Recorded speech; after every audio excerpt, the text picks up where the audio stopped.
সামনে চলেন, সামনেও চলেন। পুলিশের প্রোফাইল আসতে বলেন।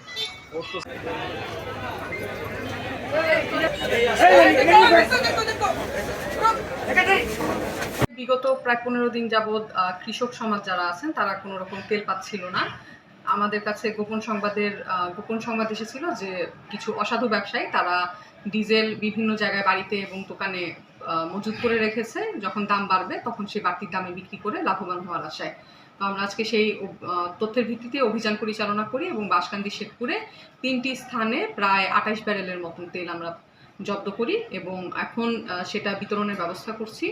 যারা কৃষক আছেন এবং যারা বিভিন্ন কলকারখানার কাজে নিয়োজিত আছেন শুধুমাত্র তাদেরকে আমরা প্রায়োরিটি বেসিসে অর্থের বিনিময়ে সেই তেলটা বিক্রয় করে দিচ্ছি এবং সেই বিক্রয়লব্ধ অর্থটা আমরা ব্যাংকিং আওয়ারে যখন হবে তখন আমরা সেটা বাজেয়াপ্ত হিসেবে সরকারি টাকা হিসেবে সেটা আমরা সরকারি কোষাগারে জমা দিয়ে দিচ্ছি। যে তেলটা আমরা এনেছি সেটা বিক্রি হচ্ছে সরকারি যে ন্যায্য মূল্যে। সাধারণত দেখা যাচ্ছিল খোলা বাজারে তারা ডিজেল 150 টাকা করেও কিনতে পারছিল না, কিন্তু এখন আমরা একদমই সরকারি রেট যেটা আছে সেটা মোতাবেক আমরা বিক্রয় করছি।